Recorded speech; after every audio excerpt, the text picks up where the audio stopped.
Hey, salut les chatons, on se retrouve aujourd'hui pour une mise à jour, une suite de notre petit tuto découverte sur GDevelop 5 et notamment sur un petit jeu de plateforme 2D. Aujourd'hui, on va voir comment, lorsqu'on touche un petit fanion, un objet en particulier, comment est-ce qu'on va faire pour passer au niveau suivant. Vous allez me dire, on sait déjà un petit peu le faire avec les menus. C'est vrai, si vous avez réussi à le faire vous-même, grâce au menu et sans tuto, enfin grâce à ce qu'on a vu pour le menu et sans un nouveau tuto, GG à vous, c'est cool. Ça veut dire que vous avez peaufiné un petit peu et réfléchi par vous-même, donc ça fait plaisir. Et puis si vous n'avez pas réussi, c'est pas très grave, on va voir ça ensemble et vous allez voir que c'est vraiment simple.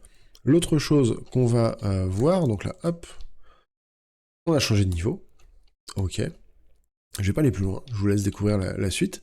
Et autre chose qu'on va voir, c'est comment simplifier un petit peu le développement de notre jeu, la création de notre jeu, en ayant besoin de gérer les événements de gameplay, donc par exemple ramasser des pièces, se faire toucher par des pics, etc., en ayant besoin de les coder qu'une seule fois, et de les réutiliser dans tous les niveaux du jeu. Donc voilà, c'est un petit peu un double tuto, pour voir un petit peu comment réfléchir un petit peu plus à long terme sur la création de vos jeux. Voilà, je vous laisse avec le tuto, et avant de vous laisser, n'hésitez pas à vous abonner, à activer la petite cloche et à me suivre sur Twitch, où on fait du game dev et du gaming. Et quand on fait du game dev, on discute, et j'essaie de répondre à vos questions, et de trouver des solutions à vos problèmes, ou de vous aiguiller, du moins, dans la bonne voie. Allez, à vous de jouer, et bon tuto.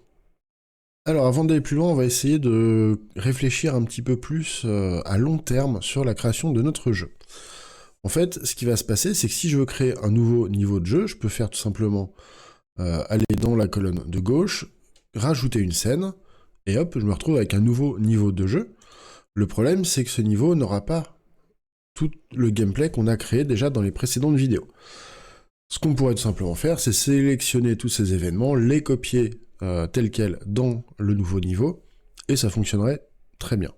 Le problème, c'est que sur le long terme, ça va marcher pour 2, 3, 4, 5 niveaux, mais ça va nous poser un gros problème de modularité.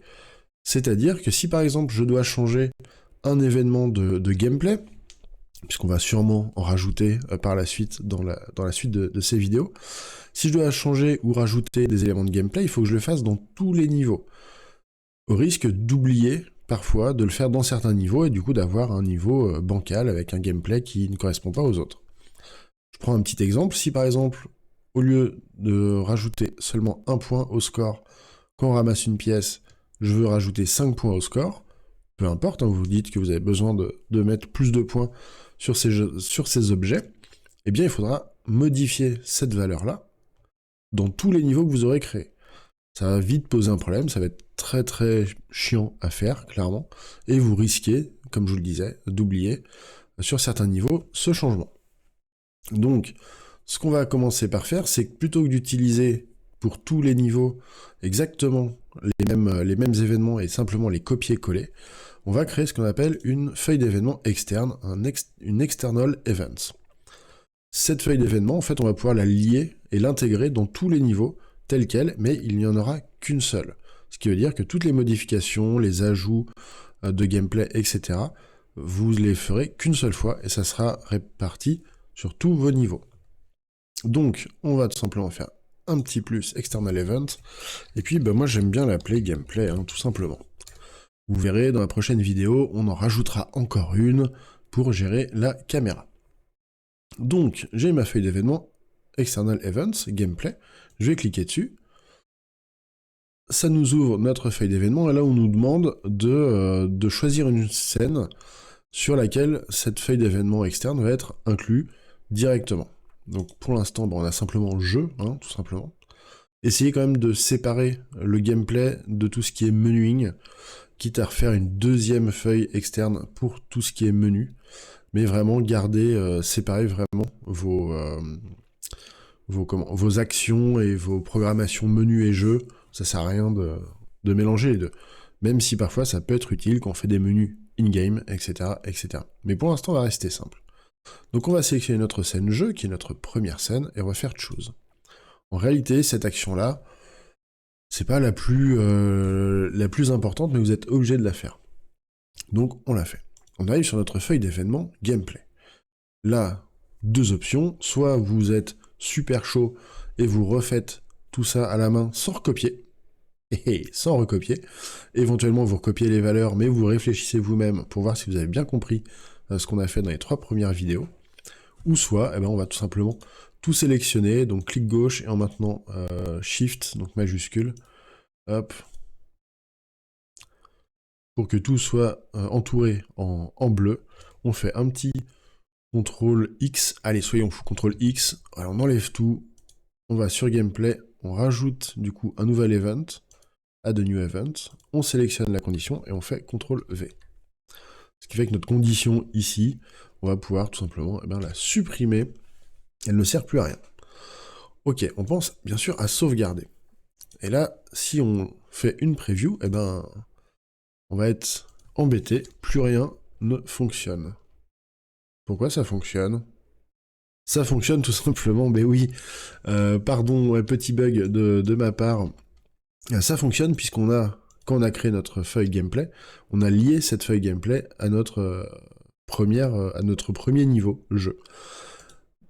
Mais vous allez voir que cette feuille telle qu'elle ne sera inclue dans notre niveau jeu qu'une seule fois, donc que dans ce niveau-là, et pas dans les nouveaux que vous allez créer. Je me mélange, mais j'espère que c'est assez clair. En gros, le petit bouton, quand on a sélectionné notre scène jeu, permet directement, par le logiciel, par GDevelop, de l'intégrer dans cette scène. Mais elle ne sera pas intégrée dans tous les autres niveaux que vous allez créer. Donc ça, c'est important à savoir. Ok, donc on a notre feuille de gameplay. On va retourner sur notre petite liste de scènes, d'extensions, etc., etc.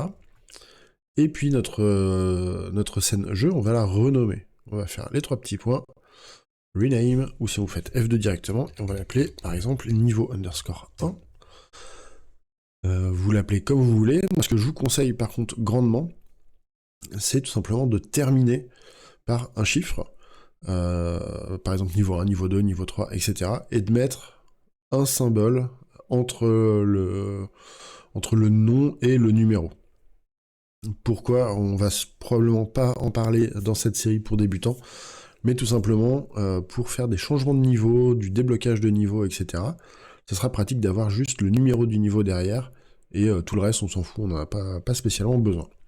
Mais ça sera pour beaucoup plus loin. On en parlera peut-être dans un tuto dans quelques mois. Mais voilà, ça c'est une convention que je trouve assez intéressante. Après, les majuscules, vous faites ce que vous voulez, les noms aussi. Le symbole, moi je mets un underscore, mais vous pouvez mettre un point si vous voulez. Il n'y a aucun souci. Mais finissez par un chiffre, c'est plus visuel, et puis ça offre plus de possibilités ensuite. Ok, donc mon niveau jeu, je l'ai renommé en niveau 1, tout va bien. On va recliquer dessus pour qu'il se réouvre, parce que vous avez vu qu'il s'était fermé. On va revenir sur la feuille d'event. Donc par défaut, vous avez vu que GDevelop va lier ma feuille gameplay. Alors je vais la réouvrir, hop, external event. Donc elle s'est fermée aussi, puisque vu que j'ai renommé le nom, elle a perdu le lien. Alors ça n'a pas changé grand chose, sauf qu'on ne peut plus ramasser les pièces, et que les collisions avec nos pics ne fonctionnent plus. Alors je vous rassure, on n'a rien cassé. C'est tout simplement cette histoire de lien un petit peu quand on a sélectionné notre scène jeu. En fait, ça n'a pas totalement fait le lien, et simplement ce qu'on a ici, eh bien c'est le personnage qui bouge tout seul, puisque lui il a toujours son comportement, son behavior platformer, donc lui en fait il s'en fout, peu importe sur quelle scène on est, il va toujours se comporter pareil, il a toujours ce platformer object qui va toujours se comporter de la même façon. Maintenant, si on veut pouvoir ramasser les pièces et pouvoir reperdre lorsqu'on touche les pics, eh bien on revient sur le niveau 1, la feuille d'événement, et là on va faire un clic droit sur Add a new event, et on va sélectionner Link External Events. Ce que ça va faire, c'est que tout simplement, on va aller récupérer les informations de notre feuille gameplay, donc les collisions, les animations, etc. Et on va venir la rentrer dans la feuille d'événement de niveau 1. Donc ici, Include Events from Under the Name, on clique et on fait Gameplay. On pense à sauvegarder, et on va lancer la petite preview. Ah, déjà, j'ai des animations, je récupère mes pièces. Et je perds. Donc, on a finalement rien cassé, on a récupéré l'état du jeu qu'on avait avant, simplement on l'a préparé pour simplifier les choses par la suite. Maintenant, ce qu'on va faire, c'est qu'on va créer tout simplement un deuxième niveau. Alors, plusieurs petites choses. Moi, ce que j'aime bien faire, c'est que par exemple, ce niveau 1, je vais le dupliquer, tout simplement. Donc, les 3 petits points duplicate. Et on peut l'appeler niveau 2, par exemple. On l'ouvre, alors attention, vous l'avez dupliqué, donc c'est exactement le même niveau que le premier. Si vous revenez dans la feuille d'event, vous avez directement les include events from gameplay. Donc super intéressant, ça nous permet d'avoir notamment le score déjà posé, le personnage, quelques objets de décor, des trucs à ramasser, des pièges, etc. etc. Ce qu'on va faire, c'est qu'on va simplement se refaire un petit niveau. Et ce coup-ci, on va faire un niveau vertical. On va prévoir la vidéo suivante. Donc, on se fait une petite pause, et puis je vous laisse créer un niveau, un petit peu comme vous le voulez. Essayez par contre de faire un niveau vertical qui ressort de l'écran, des bordures de l'écran. On va essayer de remonter un petit peu tout ça. Allez, je me fais un petit niveau, et on se retrouve juste après. Je vous laisse faire les vôtres. Ok, donc ça y est, moi j'ai fait mon petit niveau 2, donc on voit qu'il est un peu plus vertical, voilà, on a rien du tout ici, et je me suis arrêté, j'ai mis une plateforme juste à un bloc de grille en dessous, qui reste dans l'écran. Si vous avez fait des blocs et des plateformes qui sortent de l'écran en haut, il n'y a aucun problème. Justement, là encore, on pré-shot un petit peu les problèmes, on prévoit un petit peu les problèmes qu'on va avoir, et je vais vous laisser les découvrir, et comme ça va vous donner des indices pour les prochaines vidéos, j'espère. Bref, toujours est-il que moi, voilà, je me suis arrêté là, mais on peut très bien mettre d'autres plateformes en hauteur, et vous allez voir un petit peu, donc, dans la prochaine vidéo, encore une fois, pourquoi on fait tout ça. Ok, maintenant, on a notre niveau 2. On va revenir sur notre niveau 1. Et notre niveau 1, on va lui mettre un objet pour pouvoir terminer le niveau et passer, du coup, à la suite. On va donc cliquer sur Add a New Object. On va aller dans le Asset Store. Et puis, qu'est-ce qu'on va chercher? On va chercher flag en anglais. Hop. Voilà, un petit drapeau. Alors, vous prenez ce que vous voulez. On va prendre, tiens, du orange. Voilà. Vous prenez, bien sûr, les objets que vous voulez. Il n'y a aucun souci. Le petit drapeau orange de Kenei. On va cliquer sur Add. Comme dans les précédentes vidéos, je ne vous apprends rien. On va le renommer tout de suite, rename, on va marquer end level. Je suis désolé, je fais un peu français, un peu anglais. C'est comme ça, pour moi c'est plus pratique de le faire en anglais, et de toute façon, malheureusement, le jour où vous voudrez aller beaucoup plus loin, il faudra vous mettre absolument à l'anglais. Ok, donc on a notre petit drapeau. Notre petit drapeau, on va venir le positionner à la fin de notre niveau. Ok. On peut le remonter avec les flèches, on le sélectionne. Jusqu'ici, tout va bien. Maintenant, ce qu'on va faire, c'est qu'on va non pas rajouter un événement lorsqu'on touche le drapeau dans la feuille gameplay, même si ça serait la méthode la plus belle, la plus jolie, ça entraînerait beaucoup d'autres questionnements avec la gestion de variables et tout. On va essayer de faire quelque chose quand même de simple pour pas trop vous perdre. Donc ce qu'on va faire, c'est que la gestion du changement de niveau va se faire dans les feuilles d'événements de chaque niveau. Donc là, il faudra penser, modifier à chaque fois dans le niveau 1, dans le niveau 2, le niveau 3, etc. Sur quel niveau vous allez changer. Donc c'est pas la méthode, comme je vous le disais, la plus académique, la plus jolie, mais c'est la plus simple, la plus accessible. Donc on vient sur notre niveau 1, dans la feuille d'event, add a new event, add condition, perso joueur, collision. Normalement, vous savez comment ça marche, end level. Ok. Et normalement, vous savez aussi comment passer au niveau 2, puisqu'on l'a fait, on a fait un changement de scène sur le menu lorsqu'on appuie sur le bouton jouer, eh bien, change to scene. Donc on va dans add action, on va chercher change scene ou changer scène, change the scene, hop, et là on va sélectionner niveau 2. On fait OK, on enregistre, on preview. Alors, clavier, hop. Tac, me voilà sur mon niveau 2, yes. OK. Bon, mais jusqu'ici tout va bien, et vous voyez que mon gameplay fonctionne, alors que si je reviens sur ma feuille d'événement event, il n'y a rien, hein, à part l'ajout de la feuille d'événement de gameplay. Ok, donc ça fonctionne. Jusqu'ici, tout va bien. Maintenant, on revient sur notre niveau 2, et puis on va lui remettre... Ah ben non, on peut pas. Il n'est pas là, le drapeau. Pourquoi il n'est pas là, le drapeau? Tout simplement, puisque lorsqu'on a dupliqué notre niveau 1 pour créer le niveau 2, eh bien, l'objet de drapeau n'existait pas, n'était pas dans notre niveau 1. Donc quand on l'a dupliqué, eh bien, tout simplement, il ne s'est pas rajouté. Donc là, ce que vous pouvez faire, c'est soit recréer encore une nouvelle fois le même objet.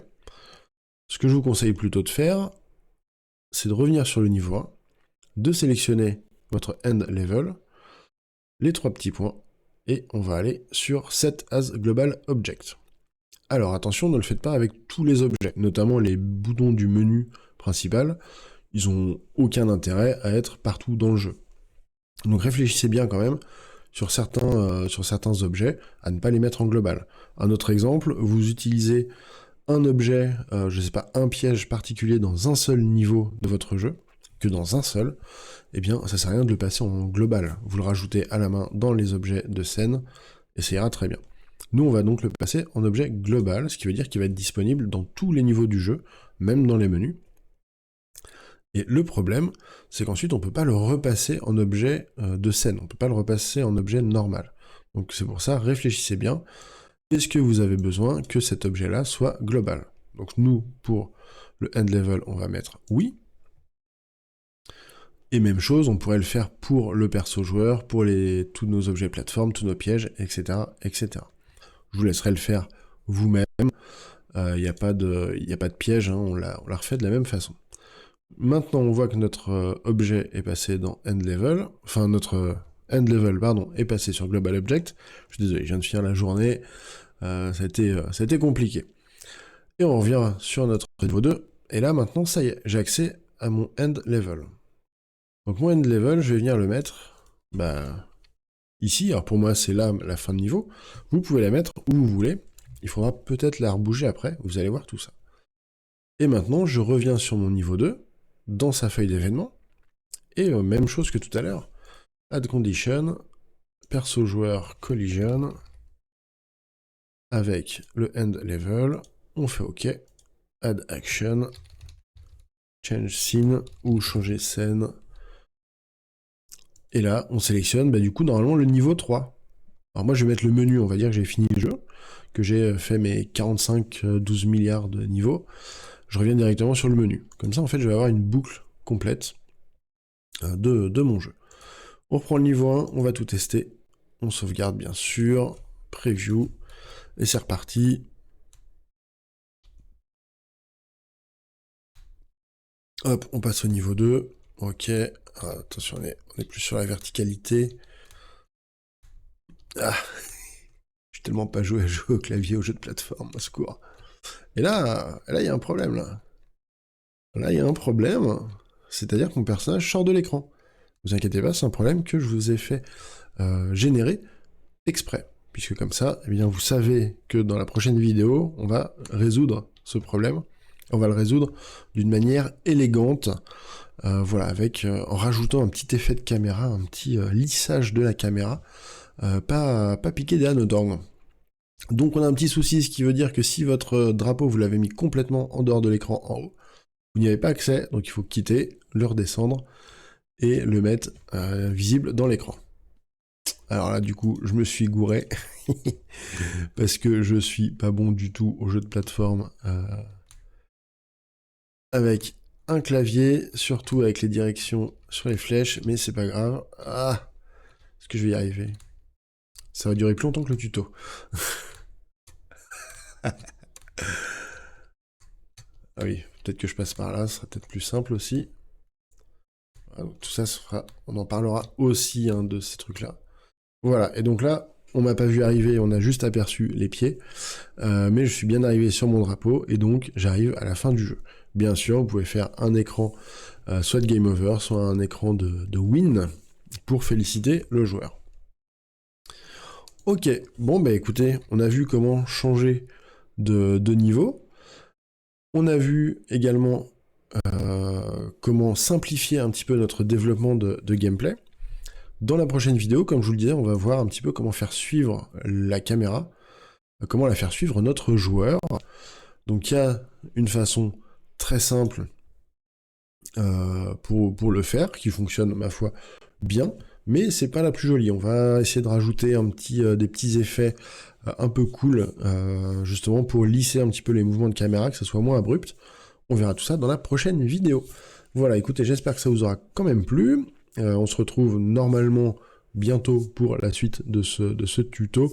Je pense que j'ai assez de matière pour l'instant pour vous faire encore quelques petites vidéos un peu sympas pour débuter. Comme toujours, n'hésitez pas à vous abonner à la chaîne et à activer les petites cloches, comme ça vous serez averti dès qu'il y a un tuto qui est posté.